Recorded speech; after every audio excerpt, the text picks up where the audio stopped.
जय मसीह की। Hindi Bible study group के माध्यम से संचालित इस बाइबल अध्ययन में आप सभी मसीही भाई बहनों का मैं जबलपुर से जॉनसन पॉल स्वागत करता हूं। आज प्रकाशित वाक्य और उसके 15वें अध्याय से हम अध्ययन प्रारंभ करेंगे। और अभी तक के अध्ययन को हम थोड़ा सा दोहरा लेते हैं कि प्रकाशित वाक्य का जो शुरू के पहले से लेके तीसरे अध्याय तक हमने 7 कलीसियाओं के विषय में जानकारी लिया था या अध्ययन किया था, जो कि हमारे उपयोग के लिए है और वो यीशु मसीह के द्वितीय आगमन में हमको और आपको अर्थात कलीसिया को तैयारी के लिए दिया हुआ है। और इसके बाद में हमने 10वें अध्याय तक का अध्ययन किया था और जो कि क्लेश काल कहलाता है।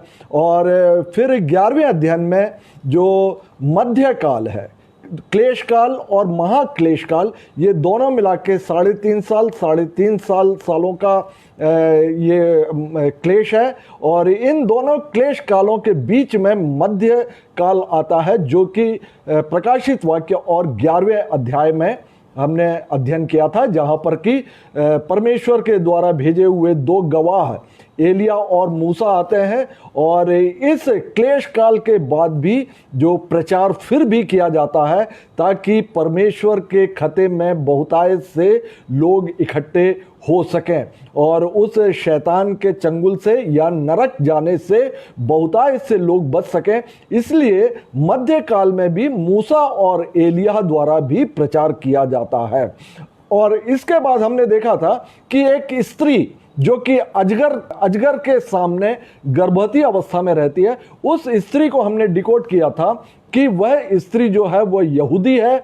और उस समय जो है बहुत सारे यहूदी लोग भी जिन्होंने आज मसीहा पर विश्वास नहीं किया है, वे लोग जो है उस समय पर वो विश्वास करेंगे एलिया और मूसा के प्रचार को सुनकर। और लेकिन ये अजगर जो है वो या शैतान जो है उनको बहुत सताएगा और उनको जो है उद्धार प्राप्त करने के लिए वो रोकेगा भी। जिस प्रकार के आज भी जो है इसी शैतान प्रेरित लोग जो है लोगों को मसीहों के द्वारा, जो यीशु मसीह का सुसमाचार सुनाने के द्वारा जो लोग उद्धार के वजह से वंचित किए जाते रहे हैं।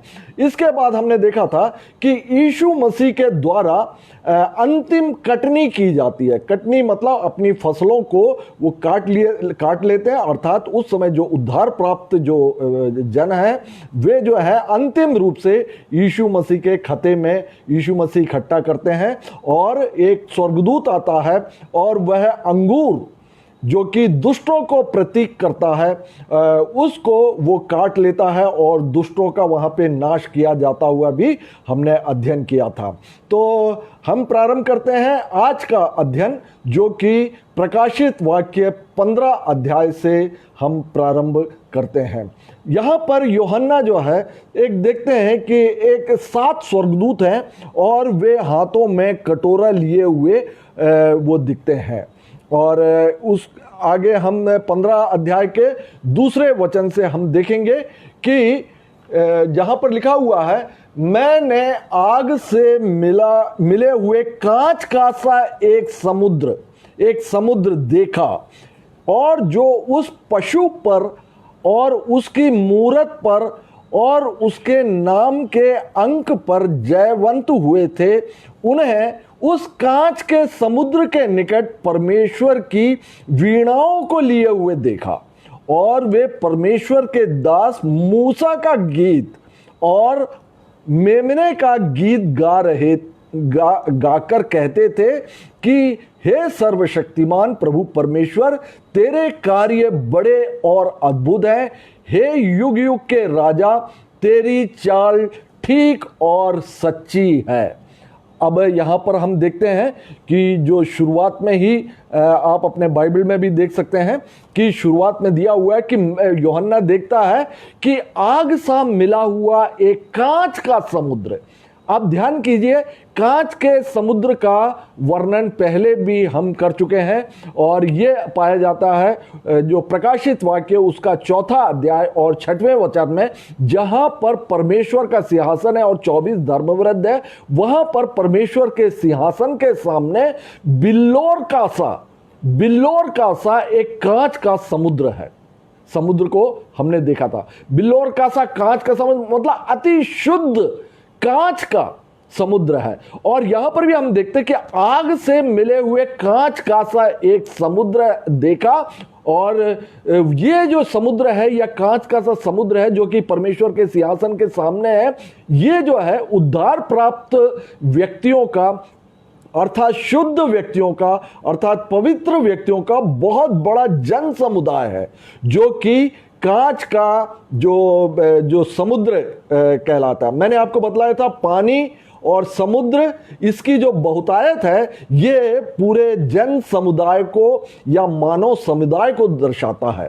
तो यहां पर जो कांच का समुद्र है वह उद्धार प्राप्त, क्योंकि वो बिल्कुल शुद्ध आग सा मिला हुआ, और जैसे कि पहले वर्णन में पाया जाता कि बिल्लोर का सा, तो ये जो है उद्धार प्राप्त व्यक्ति हैं जो कि परमेश्वर के सिंहासन के सामने है। और आगे लिखा हुआ, जो उस पशु पर और उसकी मूरत पर उसके नाम के अंक पर जयवंत हुए हैं, ये जयवंत हुए हैं उस पशु पर, अर्थात जो एंटी क्राइस्ट है। इसके पहले के वर्णन में हमने देखा था कि शैतान ने अपना अधिकार जो है वह इस एंटी क्राइस्ट को या विरुद्ध मसीह को दे दिया था। और 13वें अध्याय में हमने शैतान के 3 रूपों को देखा था। एक तो अजगर स्वयं शैतान, दूसरा एंटी क्राइस्ट या विरुद्ध मसीह, तीसरा झूठा नबी या फॉल्स प्रॉफिट। 13वें अध्याय में हमने देखा था। और हमने देखा था कि अजगर ने अर्थात शैतान ने अपना अधिकार जो है वह एंटी क्राइस्ट को दे दिया था। तो यहां पे लिखा हुआ है कि वह पशु पर और उसकी मूरत पर, उसको जो है इस पशु या एंटी क्राइस्ट को जो है वो प्राणघातक घाव लग जाता है और बाद में वो ठीक हो जाता है, और इसकी मूर्ति बनाने की बात कही जाती है और मूर्ति बनाया जाता। तो यहां पर लिखा हुआ है कि जो उस पशु पर और उसकी मूरत पर और उसके नाम के अंक पर जयवंत हुए हैं। उसके नाम का अंक क्या था? 666, जिसका कि हम अध्ययन कर चुके हैं। और यह जो है इसकी मूरत पर इन्होंने जो उसकी पूजा नहीं किया, तो ऐसे जयवंत हुए या उद्धार प्राप्त व्यक्ति जो है वही है ये कांच का समुद्र, जो कि परमेश्वर के सिंहासन के ठीक सामने है। और आगे लिखा हुआ है कि उन्हें उस कांच के समुद्र के निकट परमेश्वर की वीणाओं को लिए हुए खड़े देखा। वीणा जो वाद्य यंत्र है वे जो है ये खुशी को या आनंद के अवसर पर ये बजाए जाते हैं। तो ये एक आनंद का अवसर है। वो लोग जो है वीणा लिए हुए हैं, अर्थात वो जय प्राप्त किए हुए लोग हैं। अब वो लोग आनंदित हैं क्योंकि वो वीणा लिए हुए हैं और वो गा भी रहे हैं और बजा भी रहे हैं। और आगे लिखा हुआ, और वे परमेश्वर के दास मूसा का गीत और मेमने का गीत गाकर कहते थे कि हे सर्वशक्तिमान प्रभु परमेश्वर, तेरे कार्य बड़े और अद्भुत हैं। तो ये 2 प्रकार के गीत गाते हैं। एक तो मूसा का गीत गा रहे हैं, ये उद्धार प्राप्त जो जन है। दूसरा मेमने का गीत गा रहे हैं, अर्थात यीशु मसीह का गीत गा रहे हैं।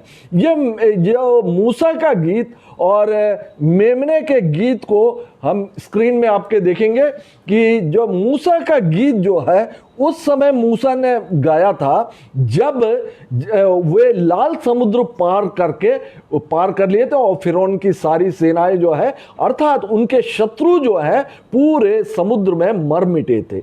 यहां पर भी जो है जो उद्धार प्राप्त जो व्यक्ति हैं उनको सताने वालों से इन्होंने जय पाया हुआ। इसीलिए वे लोग वो मूसा का गीत गा रहे हैं और मेमने का भी गीत गा रहे हैं। तो मूसा का गीत आप देखेंगे कि लाल समुद्र क्रॉस करके जब ये इजरायली जब बाहर निकल आए थे, तब मूसा का एक गीत पाया जाता है जो कि निर्गमन 15 अध्याय में पाया जाता है। पूरा 15 अध्याय पूरा का पूरा वो मूसा का गीत है। और उसके बाद में आप देखेंगे कि मरियम जो है, मूसा और हारून की बहन, वह भी हाथ में ढपली लिए हुए बजाते हुए वो गीत गाती है, वो कोरस गाती है उसका। तो आप देखेंगे कि वहां पर जो मूसा का जो गीत है वह इस प्रकार से पाया जाता है, जो कि निर्गमन उसका 15 अध्याय में है, जहां पर लिखा हुआ है, तब मूसा और इजराइलियों ने यहोवा के लिए यह गीत गाया और उन्होंने कहा, मैं यहोवा का गीत गाऊंगा क्योंकि वह महाप्रतापी ठहरा है। घोड़ों समेत सवारों को उसने समुद्र में डाल दिया है। यहोवा मेरा बल और भजन का विषय है, वही मेरा उद्धार भी ठहरा है और मेरा ईश्वर वही है। मैं उसी की स्तुति करूंगा, मैं उसी की स्तुति करूंगा। आप यहां पर स्क्रीन में भी थोड़ा सा देखिएगा इस बात को। तब मूसा और इजराइलियों ने यहोवा के लिए ये गीत गाया, और ये गीत आप जरूर इसको पढ़िएगा। ये उद्धार प्राप्त, जब उन्होंने उद्धार प्राप्त किया था, या शत्रुओं से जब उद्धार प्राप्त किया था, तब जो है मूसा का यह गीत गाया गया था। अब मेमने का गीत देखेंगे जो कि प्रकाशित वाक्य में ही पाया जाता है। प्रकाशित वाक्य और उसका 5वां अध्याय और उसका 9 से लेके 10वां वचन, वहां पर 24 धर्मवृद्ध, वहां पर 24 धर्मवृद्ध जो है वो ये गीत गाते हैं। क्योंकि मैंने आपको बताया था, जो 24 धर्मवृद्ध बैठे वो श्वेत वस्त्र पहने हुए बैठे, अर्थात उद्धार प्राप्त व्यक्तियों के वो प्रतिनिधि हैं, वो रिप्रेजेंटेटिव हैं जो उद्धार प्राप्त किए हुए हैं। तो वो लोग इस गीत को, मेमने का गीत गा रहे होते हैं, जो कि आप स्क्रीन में देखेंगे। प्रकाशित वाक्य उसका 5वां अध्याय और 9 और 10वां वचन, वे यह नया गीत गाने लगे। नया गीत, इसके पहले कभी गाया नहीं गया ये। वे यह नया गीत गाने लगे कि तू इस पुस्तक को लेने और उसकी मोहरें खोलने के योग्य है। ये यीशु मसीह के लिए बोला गया, या फिर वध किए मेमने के लिए ये बोला गया कि तू इस पुस्तक को लेने और उसकी मोहरें खोलने के योग्य है, क्योंकि तूने वध होकर अपने लहू से हर एक कुल और भाषा और लोग और जाति में से, हर एक कुल, भाषा, लोग और जाति में से परमेश्वर के लिए लोगों को मोल लिया है और उन्हें हमारे परमेश्वर के लिए एक राज्य और याजक बनाया है, और वे पृथ्वी पर राज्य करेंगे। ये क्या किया है? एक राज्य और याजक बनाया है। याजक बनाया, याजक जो है, आप पुराने जमाने में देखेंगे, पुराने या ओल्ड टेस्टामेंट में आप देखेंगे कि याजक जो होते थे वो लेवी गोत्र के ही होते थे। और जो परमेश्वर ने मूसा से, जब मूसा से स्थापित वाचा बांधा था, निर्गमन 19 अध्याय उसका 5 और 6 में, कि यदि तुम मेरी आज्ञाओं का पालन करोगे और मेरी वाचा को मानोगे तो तुम जो है वो याजकों का राज्य ठहरोगे।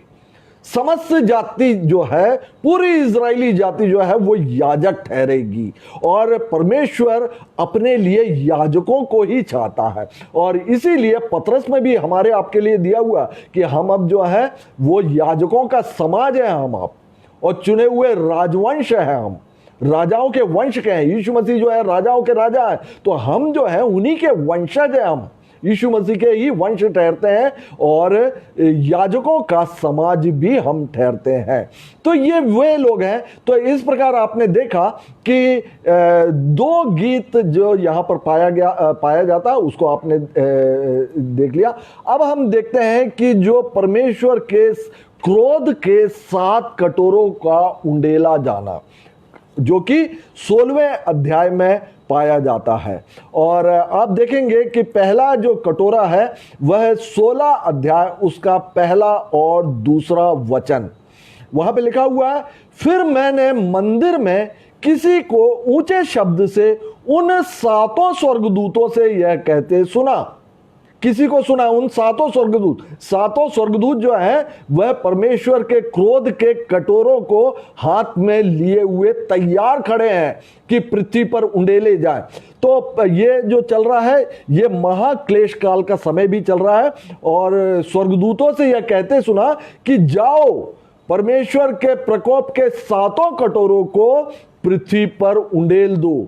सो पहले ने जाकर अपना कटोरा पृथ्वी पर उंडेल दिया, और उन मनुष्यों के जिन पर पशु की छाप थी, उन मनुष्यों के विशेषकर उन जिन मनुष्यों पर पशु की छाप थी और जो उसकी मूरत की पूजा करते थे, एक प्रकार का बुरा और दुखदाई फोड़ा निकला।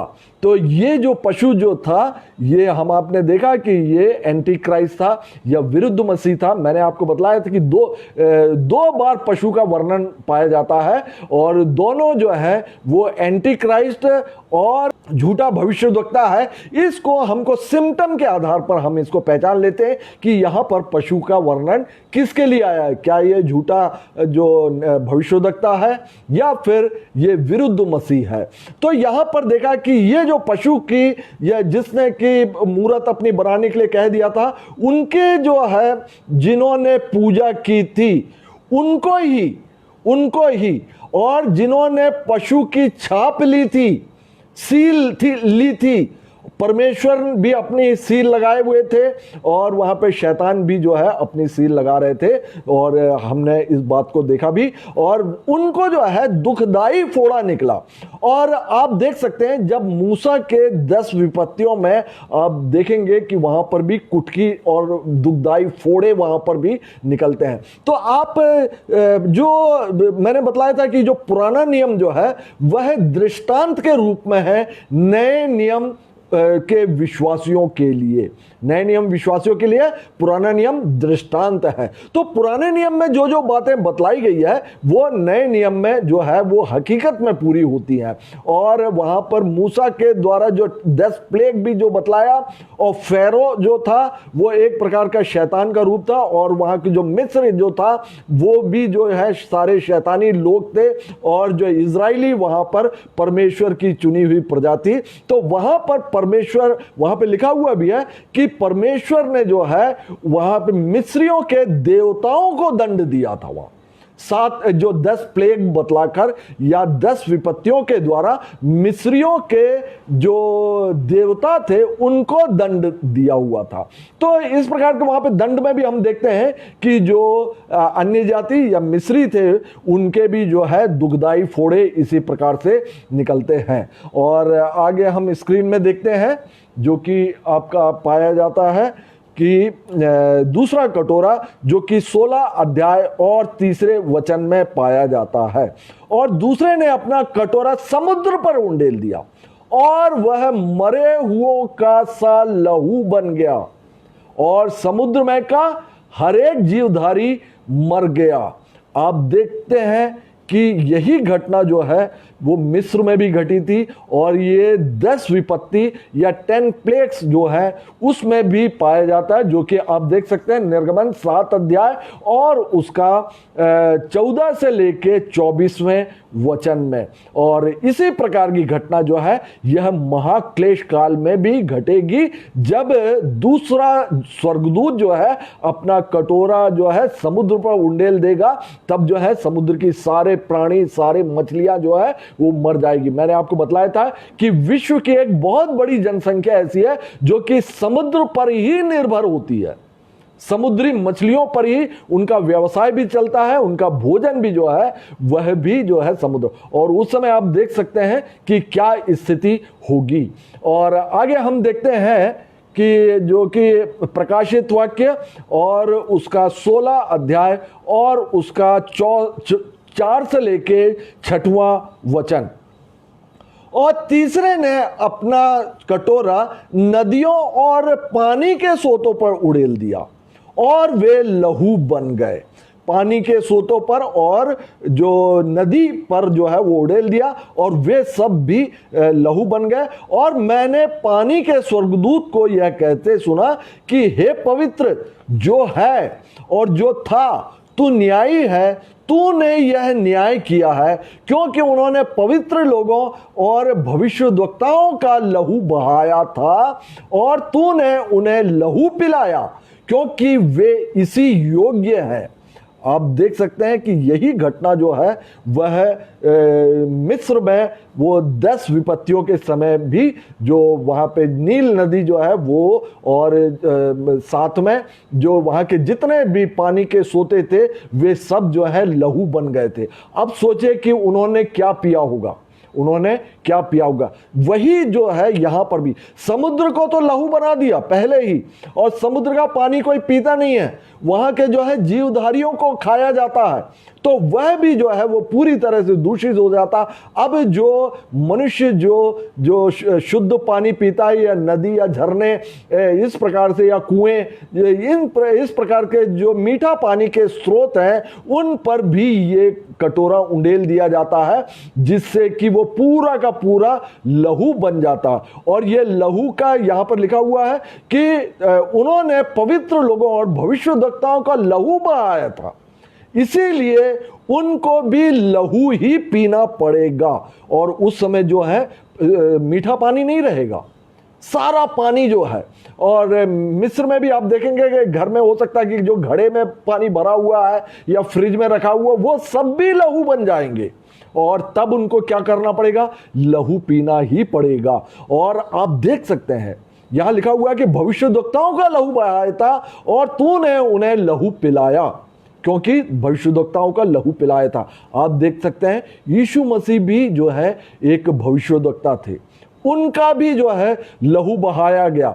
और इसी प्रकार से जकरिया को आप देखेंगे कि उसको वेदी पर ही उसको मार डाला गया था। जकरिया जो कि परमेश्वर का नबी था, जकरिया पुस्तक जो है। और आप देखेंगे यशाया नबी को जो है वो आरे से चीरा गया था।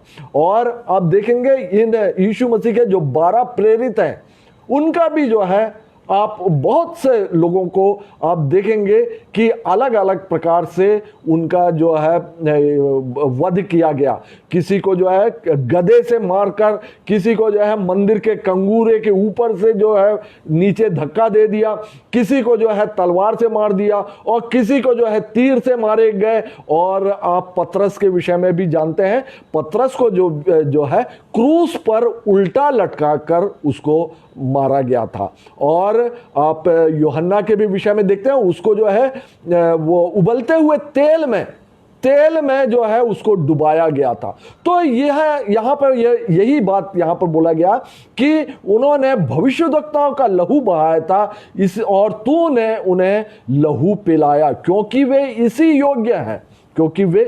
योग्य हैं। अब हम चलते हैं चौथा कटोरे पर, और चौथा कटोरा जो है वह प्रकाशित वाक्य और उसका 16 अध्याय और उसका 8 और 9वें वचन में पाया जाता है। और चौथे ने अपना कटोरा सूर्य पर उड़ेल दिया, और उसे मनुष्यों को आग से झुलसा देने का अधिकार दिया गया, और मनुष्य बड़ी तपन से झुलस गए और परमेश्वर के नाम की, जिसे इन विपत्तियों पर अधिकार है, निंदा की। परमेश्वर की तब भी उन्होंने निंदा की, और उसकी महिमा करने के लिए मन नहीं फिराया। यह इसमें कुछ भी मुझे बोलने के लिए नहीं है, यह बिल्कुल एज इट इज होगा।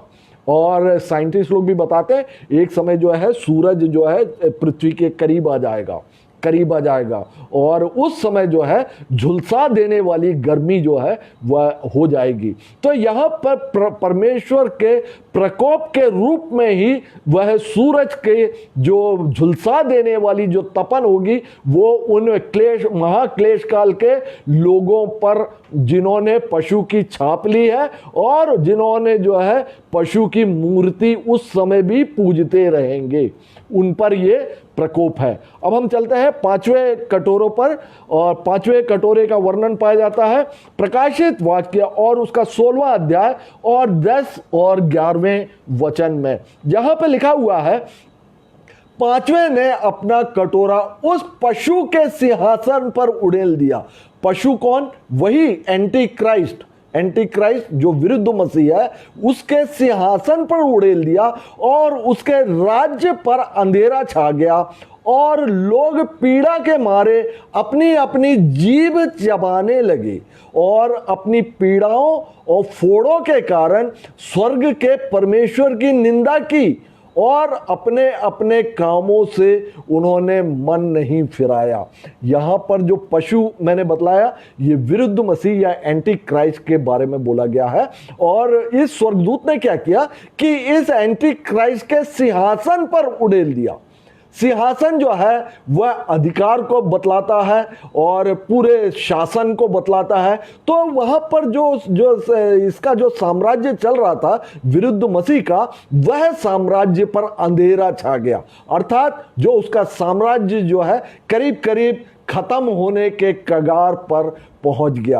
अंधेरे छा जाने का मतलब है यही है। और उस समय भी जो है लोग भारी पीड़ा में रहेंगे, लेकिन तब भी लिखा हुआ है कि मन नहीं फिराएंगे और सच्चे और जीवित परमेश्वर को, और इतना सुसमाचार सुनने के बावजूद भी वे मन नहीं फिराएंगे। और वे लोग जो है इसी क्लेश काल में इसी प्रकार के परमेश्वर के ये जो अंतिम क्रोध का कटोरा बोला गया है, इसको क्रोध का कटोरा, और ये अंतिम न्याय के रूप में परमेश्वर का क्रोध का कटोरा उंडेले जाने का वर्णन हम देख रहे हैं। आगे हम देखते हैं जो कि जो छठवां कटोरा जो उंडेला जाता है, प्रकाशित वाक्य 16 अध्याय उसका 12 से लेकर 14 और 16वां वचन में पढ़ रहा हूं। और छठवें ने अपना कटोरा बड़ी नदी, बड़ा नदी है, ये बहुत बड़ी नदी है, नदी फरात पर उंडेल दिया और उसका पानी सूख गया कि पूर्व दिशा के राजाओं के लिए मार्ग तैयार हो जाए। और मैंने उस अजगर के मुंह से और उस पशु के मुंह से और उस झूठे भविष्यद्वक्ता के मुंह से 3 अशुद्ध आत्माओं को मेंढक के रूप में निकलते देखा। ये चिन्ह दिखाने वाली दुष्ट आत्माएं हैं जो सारे संसार के राजाओं के पास निकलकर इसलिए जाती हैं कि उन्हें सर्वशक्तिमान परमेश्वर के उस बड़े दिन की लड़ाई के लिए इकट्ठा करें। और उन्होंने उनको उस जगह इकट्ठा किया जो इब्रानी में हरमगिदोन कहलाता है। जो छठवां जो स्वर्गदूत है वह जब कटोरा उड़ेलता है तो वो फरात पर उड़ेलता, फरात नदी पर, वो बड़ी नदी कहलाता है। और ये फरात नदी का वर्णन आप देखोगे, ये अदन की वाटिका में था।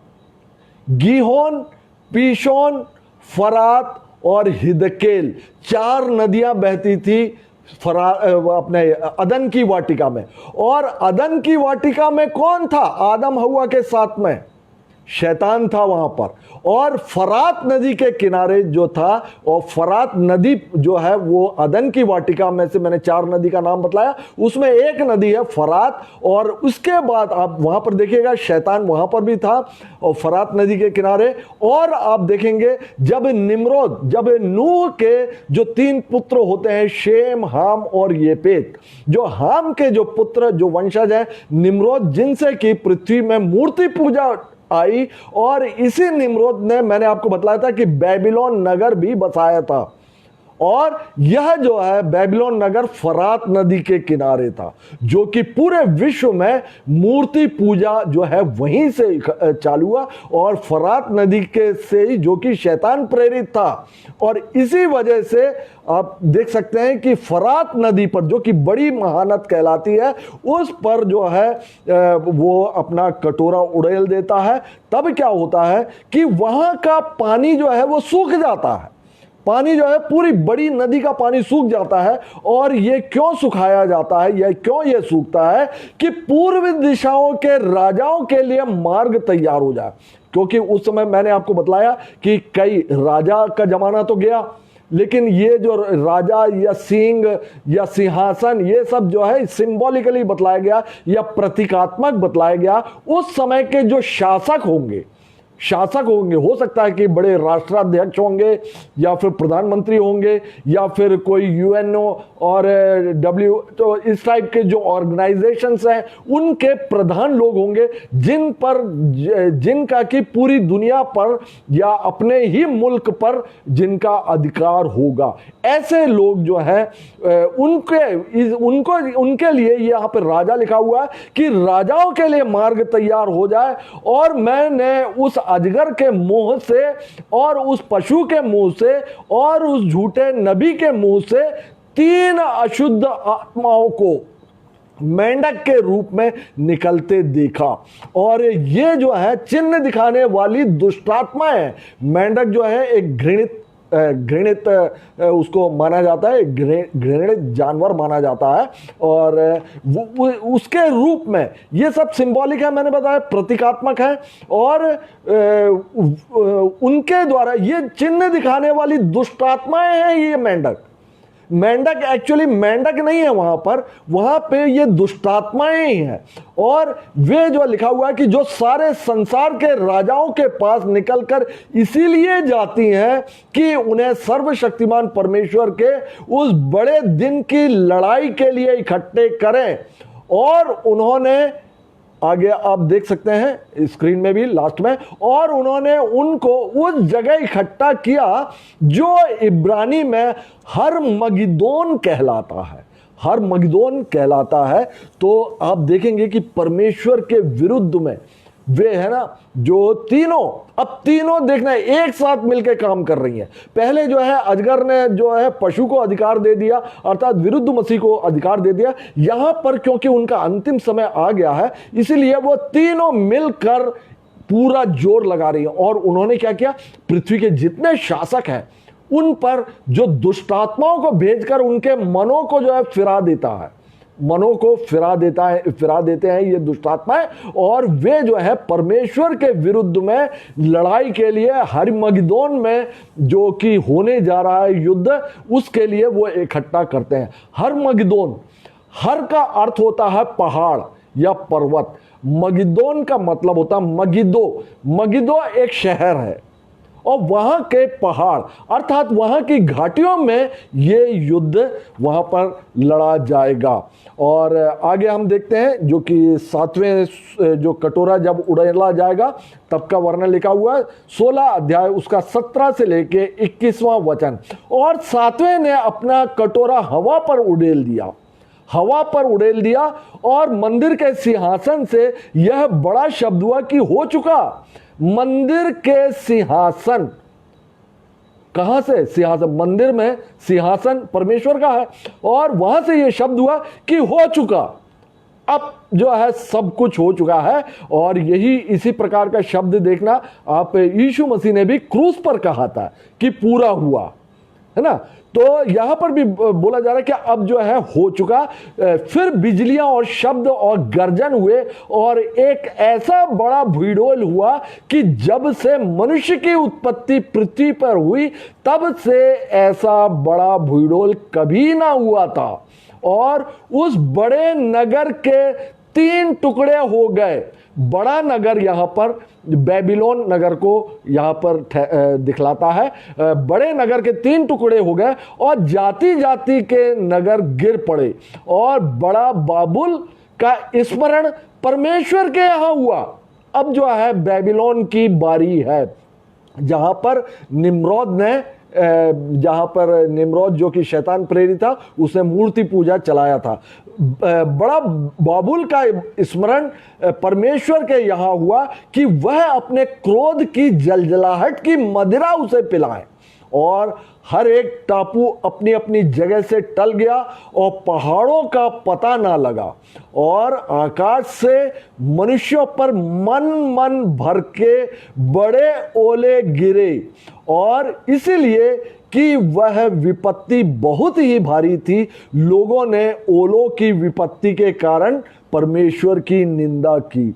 ओलों की विपत्ति, ओलों का गिरना, यह भी आप जो 10 विपत्ति है जो कि मूसा के द्वारा जो कि इजिप्ट में लाया गया था, उसमें भी जो है वहां पर भी ओले और आग दोनों ही वहां पे गिरते हुए बतलाते हैं। लेकिन यहां पे लिखा है एक मन भरकर, एक मन भर, यहां पे जो है वो उसका साइज दिया हुआ है कि इतने बड़े जो है एक ओला जो है वो गिरेगा और वहां पे भारी तबाही जो है वो मचेगी। हम आप जो है एक छोटा सा ओला का इतना बड़ा टुकड़ा भी यदि गिरता है तो हम भागकर जो है बहुत छुपते हैं। यदि किसी के सिर में एक ओला भी गिर जाए तो उसकी मौत होना बिल्कुल करीब करीब तय रहता है। तो यहां पर देखा कि उस समय जो है वो परमेश्वर का जो है अंतिम कटोरा वहां पे उंडेला जा रहा होता है। और यहां पर इसके बाद हम देखते हैं कि यहां पे ये जो लड़ाई, जो हरमगदोन में जो लड़ाई होने वाली है, इसका वर्णन आप देख सकते हैं प्रकाशित वाक्य 20वें अध्याय में और उसके 8 और 9वें वचन में वहां पे पाया जाता। तो जब हम 20वां अध्याय में जब हम पहुंचेंगे तब हम इस लड़ाई के बारे में जो हरमगदोन में होना है और उसके बारे में हम विस्तृत रूप से हम वहां पर चर्चा करेंगे। और यह लड़ाई के विषय में आप जकरिया और उसका 14 अध्याय आप उसको पढ़ लीजिएगा।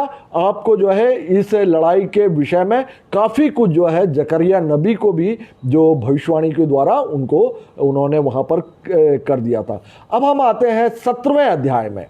17वें अध्याय में प्रकाशित वाक्य उसका 17वां अध्याय, जहाँ पर एक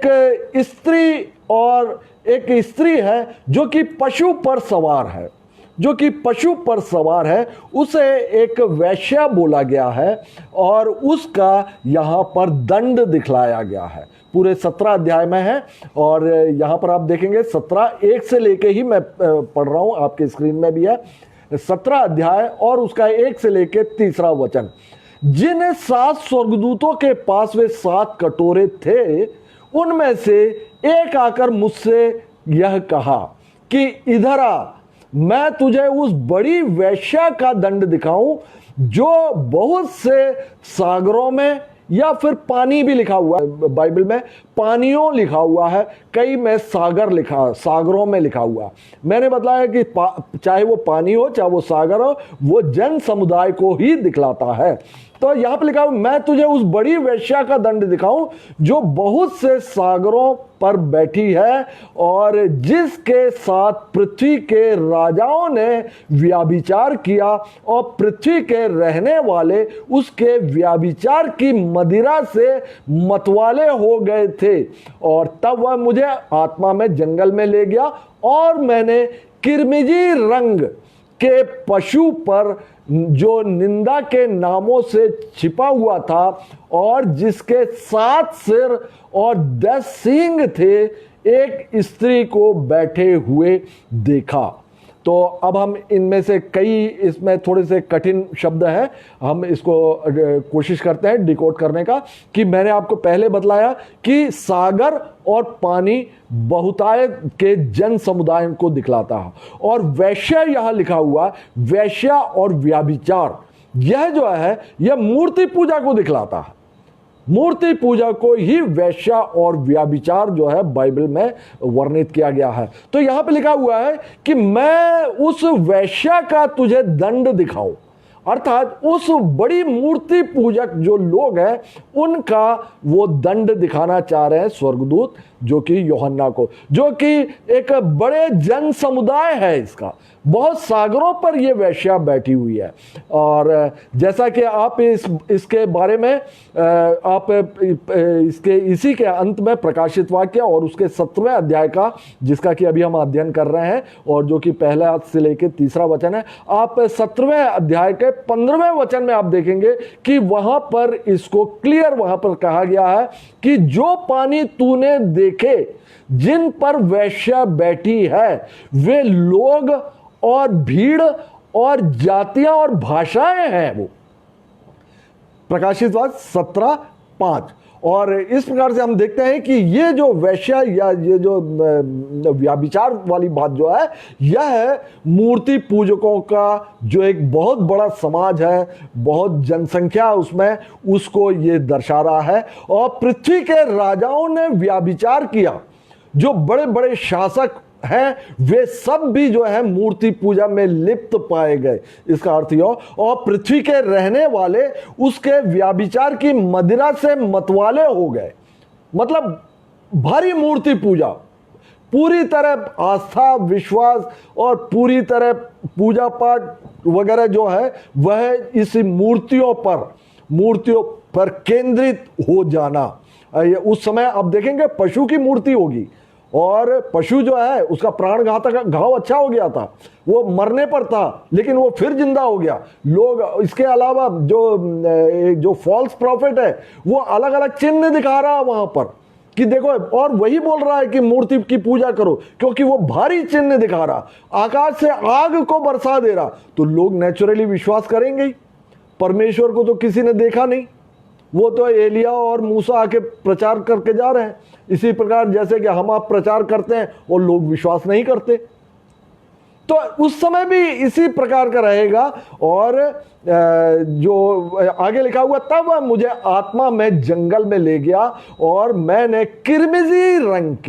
किरमिजी रंग जो है, इंग्लिश में इसको स्कारलेट बोलते हैं, अर्थात ये ना लाल होता है, एक प्रकार का मेरून कलर आप इसको बोल सकते हैं, गाढ़ा लाल रंग मेरून कलर का होता है। उसके रंग के पशु पर, जो आप चाहे वो लाल रंग को किसी भी प्रकार का लाल हो, वह जो है हत्या को, खून को ही दर्शाता है। तो ये जो पशु जो है, एक किरमिजी रंग के पशु पर ये वैश्या बैठी हुई है, जो कि निंदा के नामों से छिपा हुआ था।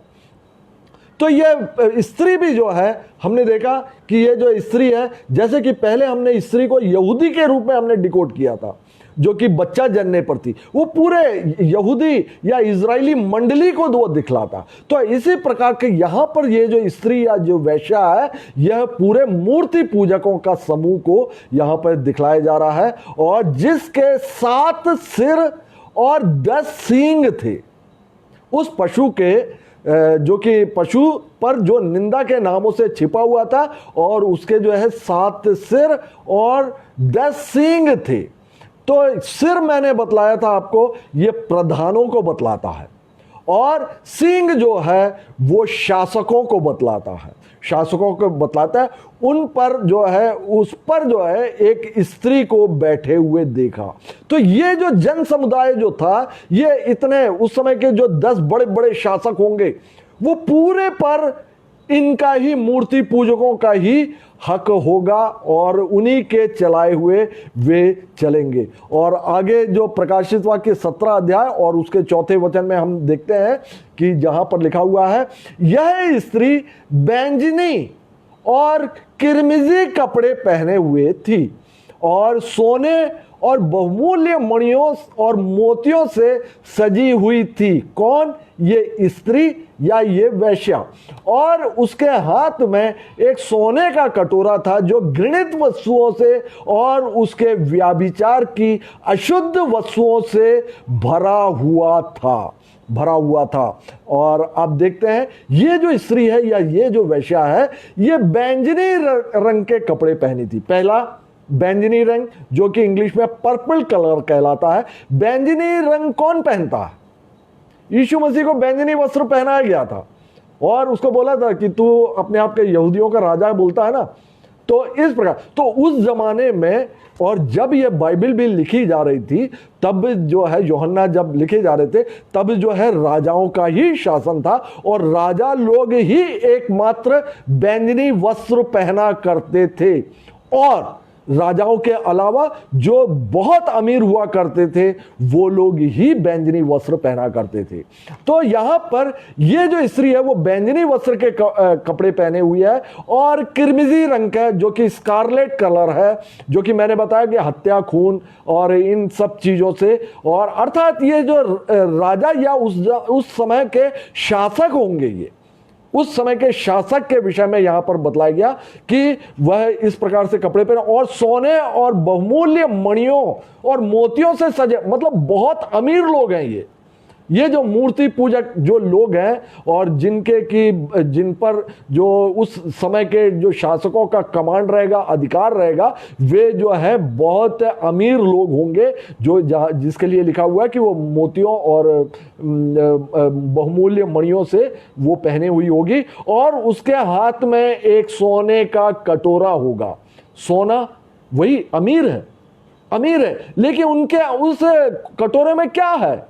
घृणित चीज है। मतलब अमीर जरूर है, लेकिन वह मूर्ति पूजा और अन्य प्रकार के अनेक घृणित कार्यों से भरे हुए ये शासक और ये सारे लोग उस समय होंगे। आप देखेंगे कि पतरस को भी एक दर्शन दिखाया गया था कि थाल में जो है घृणित जानवरों को वहां पर दिखाया गया था और पतरस से बोला था इसको मारो और इसको खाओ। तब पतरस ने बोला था नहीं, ये सब तो घृणित चीजें हैं, इसको मैं कैसे खाऊं? घृणित मतलब उस समय जो परमेश्वर ने जो नियम दिए हुए थे, जो व्यवस्था दी थी, उसमें शुद्ध और अशुद्ध पशु पक्षियों को दिया था। और जो पतरस के सामने जो थाल दर्शन में दिखलाया था, इसमें सारे के सारे अशुद्ध प्राणी थे, जिसको कि पतरस भी यहूदी था और वो नहीं खा सकता था वो, लेकिन परमेश्वर ने उसको बोला कि इसको खाओ। उसका अर्थ ये था कि अब जो है शुद्ध और अशुद्ध प्राणी नहीं माने जाएंगे, अर्थात जाति, यहूदी जाति और अन्य जाति, ये दोनों अलग अलग नहीं होंगे, सब जो है परमेश्वर के लिए। अब नए नियम में यीशु मसीह ने जो है परमेश्वर और मनुष्यों का मेल जो है वो वहां पर अपने प्रायश्चित बलिदान के द्वारा कर दिया गया था। चलिए अब हम आगे देखते हैं, जो कि प्रकाशित वाक्य और उसका 17 अध्याय और उसका 8 से लेके 10वां वचन। जो पशु तूने देखा वह पहले तो था, ध्यान दीजिएगा, जो पशु इसने देखा वो पहले तो था पर अब नहीं है, और अथाह कुंड से निकलकर विनाश में पड़ेगा। और उस बुद्धि के लिए जिसमें ज्ञान है यही अवसर है, वे 7 सिर 7 पहाड़ हैं। हमने पहले देखा था कि 7 सिर हैं और 10 सींग हैं, तो यहां पर बतलाया जा रहा है कि वे 7 जो है वो शासक तो हैं, और उसके अलावा यहां पर बतलाया गया कि वे 7 सिर 7 पहाड़ हैं जिन पर वह स्त्री बैठी हुई है, और वे 7 राजा भी हैं।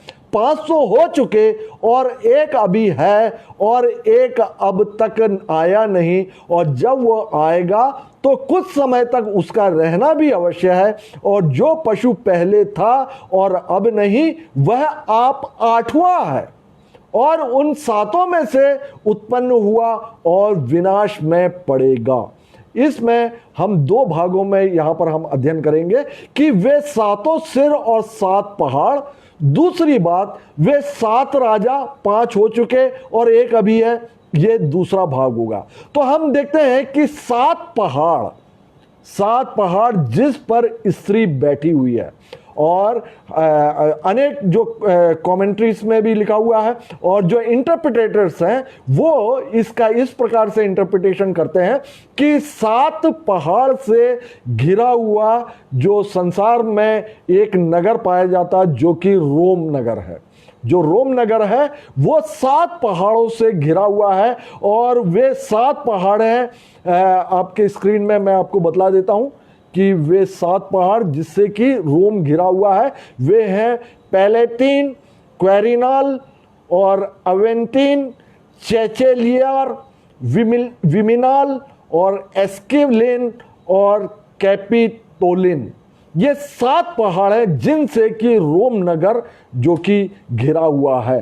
तो वहां पर देखते हैं कि जो एक मूर्ति पूजक ये कलीसिया है, या मूर्ति पूजक जो एक बड़ा जन समुदाय है, तो यहां पर इसको रोम के रूप में भी जो इंटरप्रिटेटर्स हैं उसको वो डिकोड करते हैं और बतलाते हैं कि ये 7 पहाड़ जो कि यहां पे प्रकाशित वाक्य में बतलाया कि ये रोम ही है, और ये जो बड़ा जन समुदाय भी जो है वो रोम में स्थित जो मूर्ति पूजक जो समाज है उसका ही वो इंटरप्रिटेशन में बतलाया करते हैं। इसके बाद दूसरे भाग में हम देखते हैं कि मैंने आपको बतलाया था कि वे 7 राजा भी हैं, 7 राजा भी हैं, 5 तो हो चुके, पहली बात, एक अभी है। अर्थात जब यूहन्ना जब लिख रहा था उस समय की बात कर रहे कि एक अभी है यूहन्ना के समय काल में, और 5 जो है वो हो चुके हैं, और एक अभी है, और एक अब तक आया नहीं, और जब वह आएगा तो कुछ समय तक उसका रहना भी आवश्यक है। और जो पशु पहले था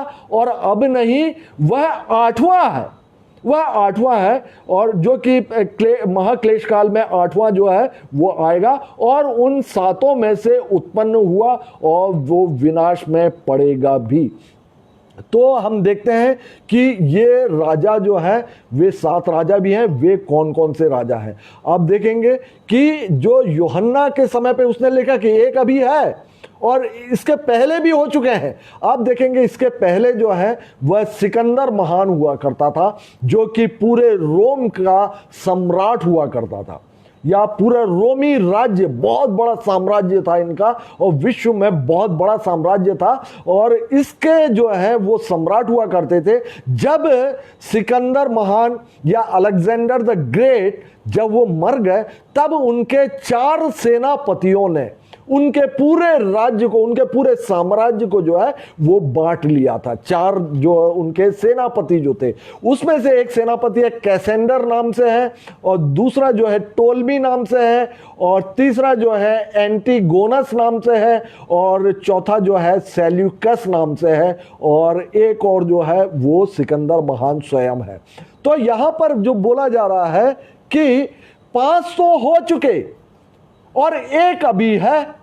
यूहन्ना जब लिख रहा था तो 5 को तो हमने ये देख लिया, और जो एक अभी है उस समय जो है वह डोमिशियन राजा राज्य करते थे। डोमिशियन जो राजा थे वो यूहन्ना के समय काल में वो वहाँ पे वो राज्य करते थे। और इसके अलावा एक और राजा हुआ जो कि नीरो, जो कि विश्व में बहुत दुष्टता के में जो है कुप्रसिद्ध है। वो नीरो जो सम्राट था, उन्होंने क्रिश्चियंस को या जो नए जो मसीही उस समय थे उनको उन्होंने बहुत सताया था। और 7वां जो है वो शैतान है, और जो 8वां जो है जिसके बारे में लिखा हुआ वह स्वयं जो है वह एंटी क्राइस्ट है। और आगे के हम अध्ययन में देखते हैं जो कि प्रकाशित वाक्य और उसका 17 अध्याय और उसका 12 से लेके 14वें वचन में पाया जाता है।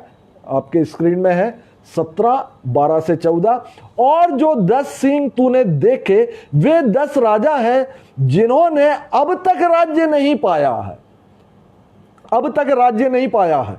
और इसके पहले के हमने जो है 8 जो को देख लिया था, और 8वां जो है वो हमने देखा था कि वो एंटी क्राइस्ट होगा। इसके बाद में 10 राजा या 10 शासक और भी उठेंगे जो कि महाक्लेश काल में होगा, जिन्होंने अब तक राज्य नहीं पाया, पर उस पशु के साथ घड़ी भर के लिए राजाओं का सा अधिकार पाएंगे।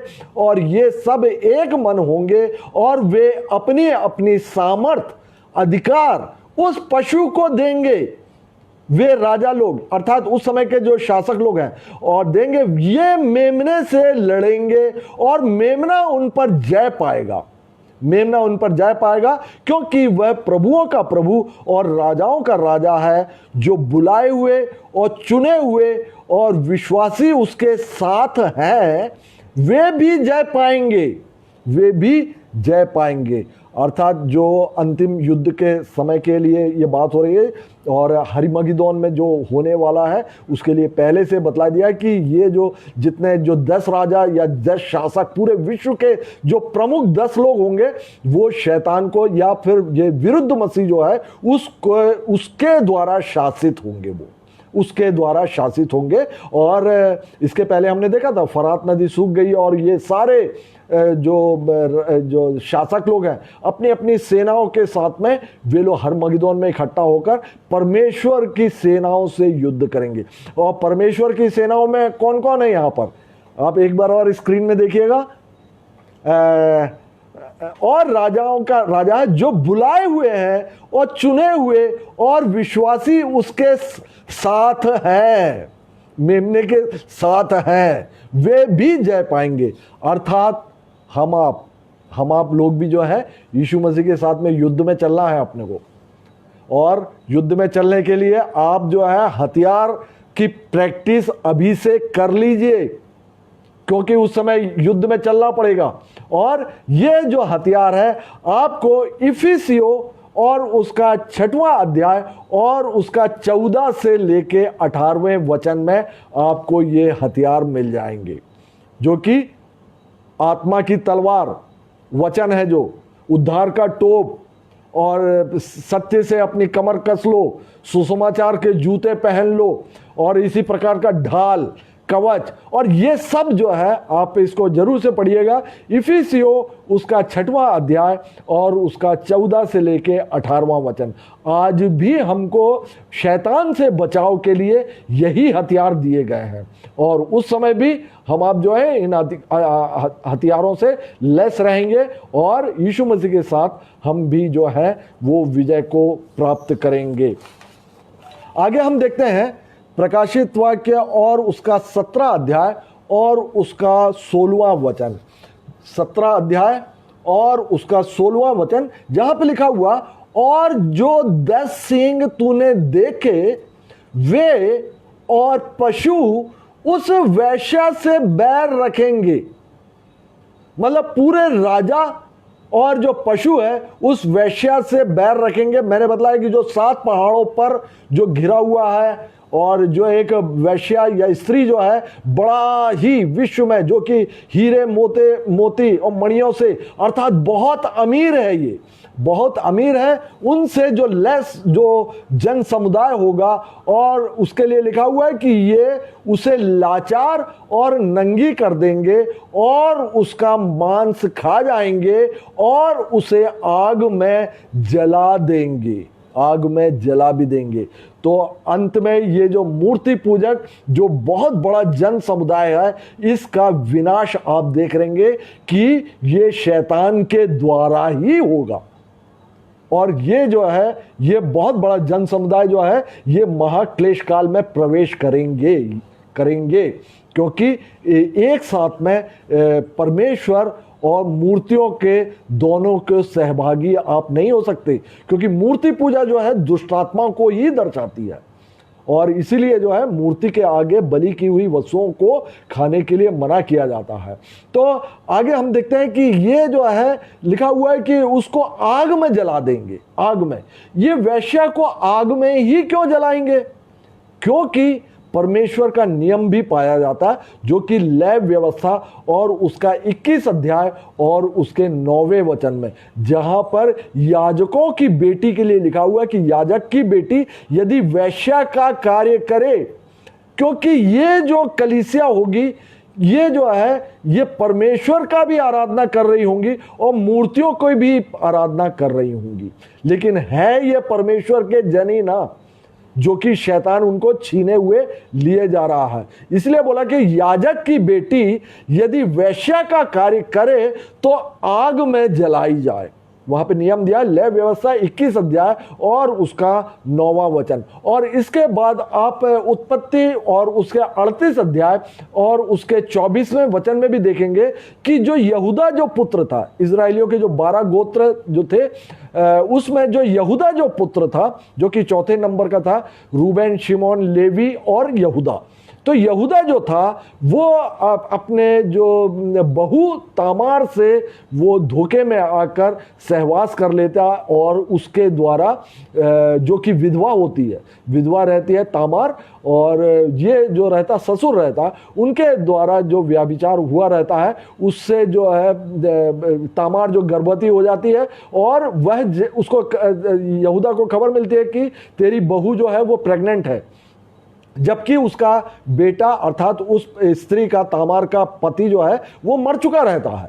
तो ऐसी अवस्था में उसका गर्भवती होना जो कि व्यभिचार को दर्शाता है, जिसके साथ में ये धोखे से ही ये यहूदा सहवास किया हुआ रहता है। तो जब उसको गर्भ रहता है और यहूदा जो कि ससुर होता है उसको खबर मिलती है, तब सारे समाज के सामने ये बोला जाता है यहूदा कि उसको जो है आग से जलाई जाए, क्योंकि उसने व्यभिचार किया।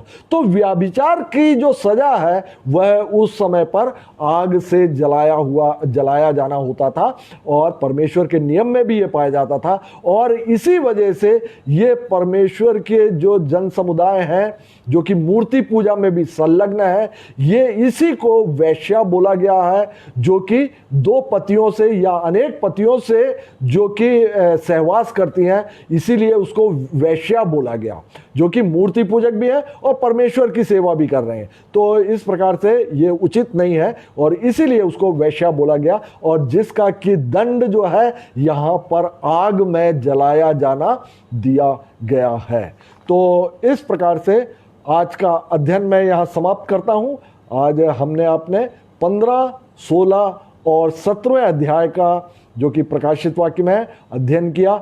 अगले अध्ययन तक के लिए आप सभी जो है सुरक्षित रहें, और प्रभु यीशु मसीह की शांति जो और आप सबों के साथ में वास करे।